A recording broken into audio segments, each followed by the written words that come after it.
भद्रकर वरिष्ठ आईनजीवी स्वर्गत विमान चंद्र राय और तांकर धर्मपत्नी स्वर्गत काननबाला रायंकर प्रतिमूर्ति उन्मोचन उत्सव अनुष्ठित हो जाइछि। एडवोकेट हेमंत कुमार नायक ओरफ चाणक्य अध्यक्षतार अनुष्ठित आज उन्मोचन सभा को एडवोकेट रंजन कुमार नायक और गिरिधारी नाथ संयुक्त संचालन करथिले।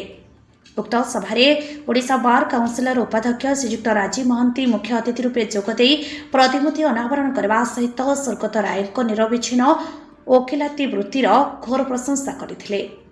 वकिल मानक सामाजिक इंजीनियर रूपे आख्यायित करी समाज गठन में वकिलों भूमिका अतुलनीय बोली दर्शाइथिले। सेहीपरि ऑल इंडिया लॉयर्स यूनियन उपसभापति तथा ऑल ओडिशा लॉयर्स यूनियन सभापति श्रीजुक्त लक्ष्मीधर पंगारी सम्माननीय अतिथि रूपे जोगदे वकिलाती एक राजकीय वृत्ति और यही वृत्ति रे अतीत इतिहास रे आमर पूर्वसूरी माने छाड़ी जाइथिबा पदचिन्ह को आमे अनुसरण करने को परामर्श देथिले। अन्यतम सम्मानित अतिथि रूपे भद्रकर बार एसोसिएशन सभापति श्रीजुक्त संतोष कुमार आचार्य और भद्रक पौरपालिकार अध्यक्ष गुलमुखी हबीब जोगदे स्वर्गत रायंकर वकिलाती को भूयसी प्रशंसा करथिले। मुख्य वक्ता भावे प्रोफेसर अटल बिहारी नायक बहुमूल्यवान उपदेश दे स्वर्गत विमान चंद्र राय वकिलाती पाई एक उदाहरण बोली अभिहित करने सहित भद्रक वकिलाती रे से जड़े किंवदंती पुरुष थिले बोली कहिथिले। उक्त उत्सव में बहु मान्यगण्य व्यक्ति उपस्थित थिले।